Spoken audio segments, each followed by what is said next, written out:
everyone, this is Heather. Thanks so much for joining me. Today we're going to be making a cute thank you card with a Thanksgiving twist.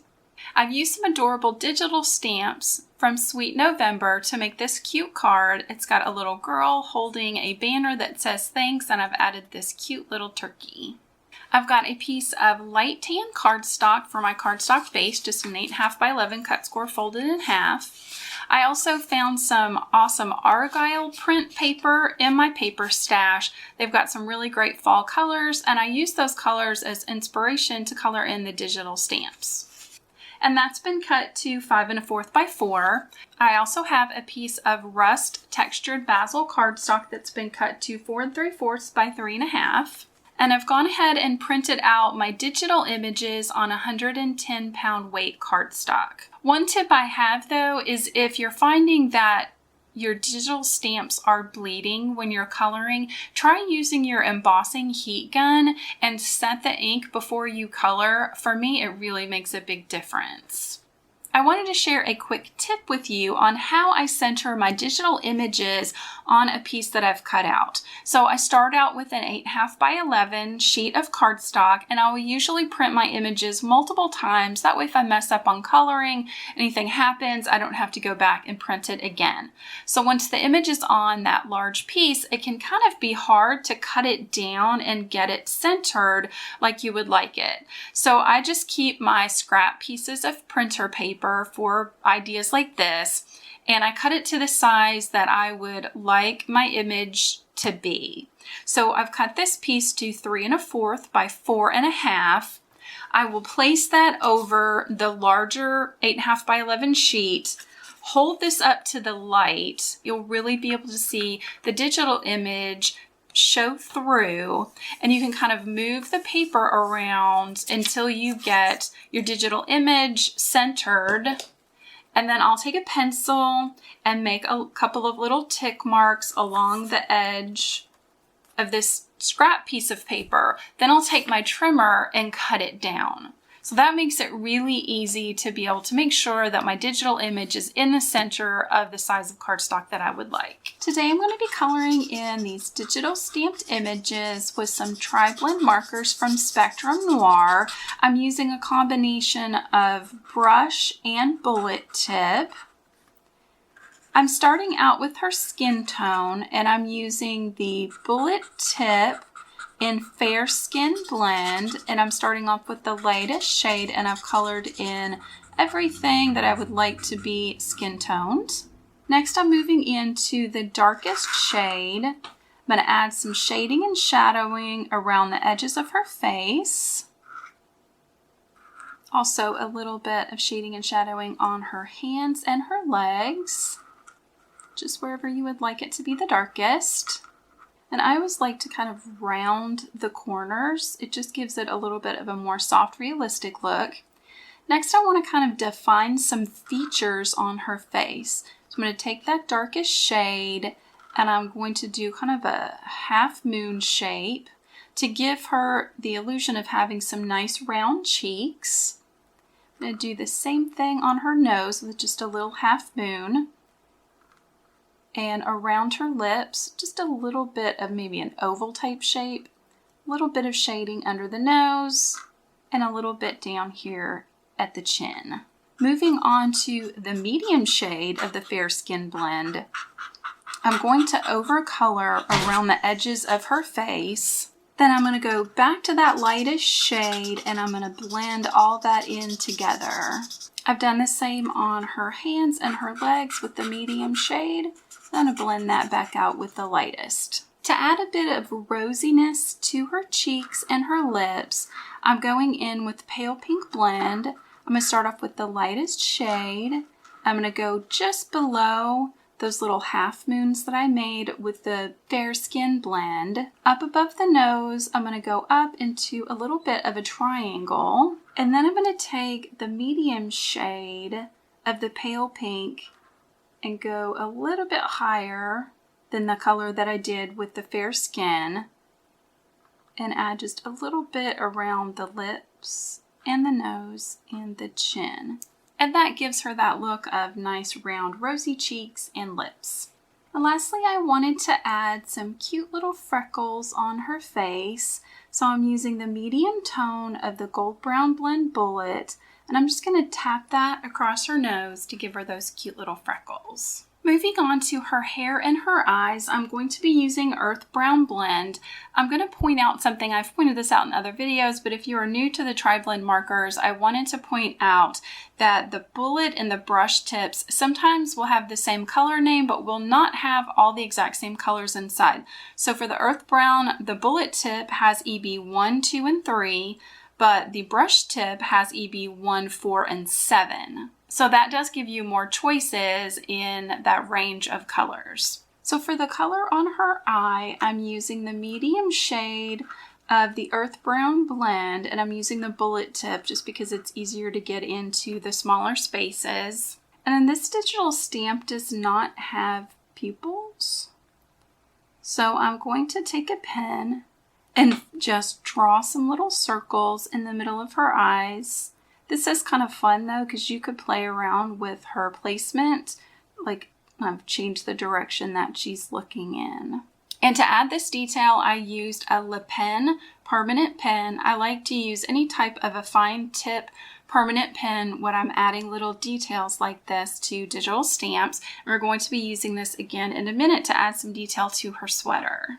And then to finish off her eye, I'm taking my Unisignable white gel pen and just adding a little bit of a circle to give a little bit of shine to her eye. Now I've switched over to the brush nib of the Earth Brown Blend for her hair.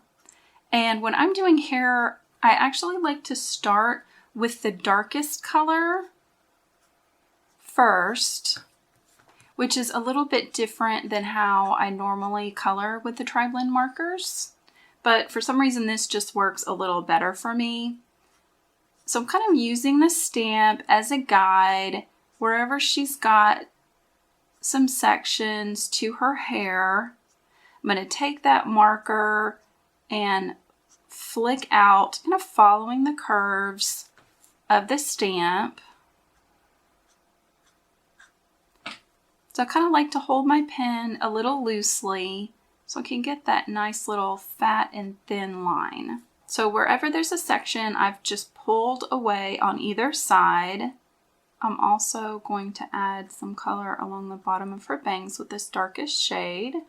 Next, I'm moving on to the medium shade, and I'm going to overcolor the darkest shade, but also pull over a little bit further than I did with the darkest.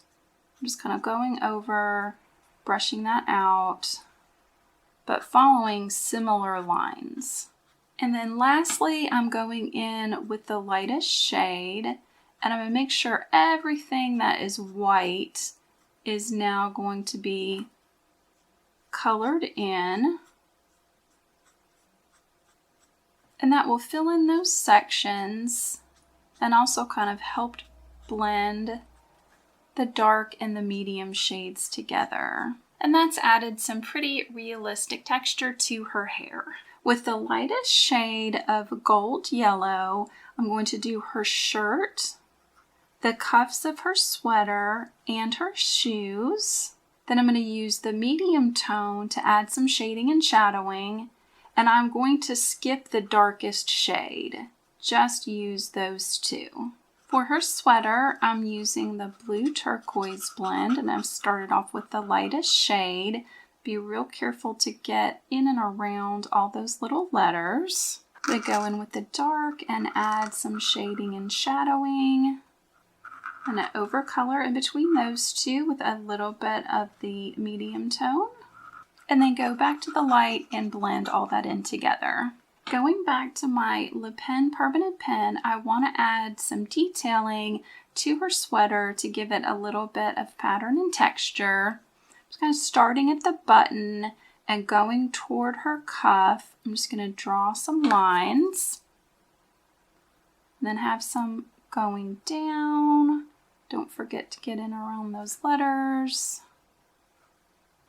add some dashes on her cuffs. Then I wanted this to be more plaid, so I'm just going to go across her sleeve and then across the sweater. And that's just a fun way to add a little bit of extra detail to her clothing. For her skirt, I'm using burnt orange. I'm going to color the entire thing in with the lightest shade. Then I'm moving on to the darkest shade, and I want to really add some pleats to her skirt. So everywhere that there's a little dip in right there, I want to make a nice dark line with that darkest shade. Then I add just a little bit of shading and shadowing across the top of this skirt with the same shade. Then bring in the medium shade. Now pull that color down a little bit. And then lastly, I'm going to go back to that lightest shade and just blend all that down, and that adds that nice pleating detail.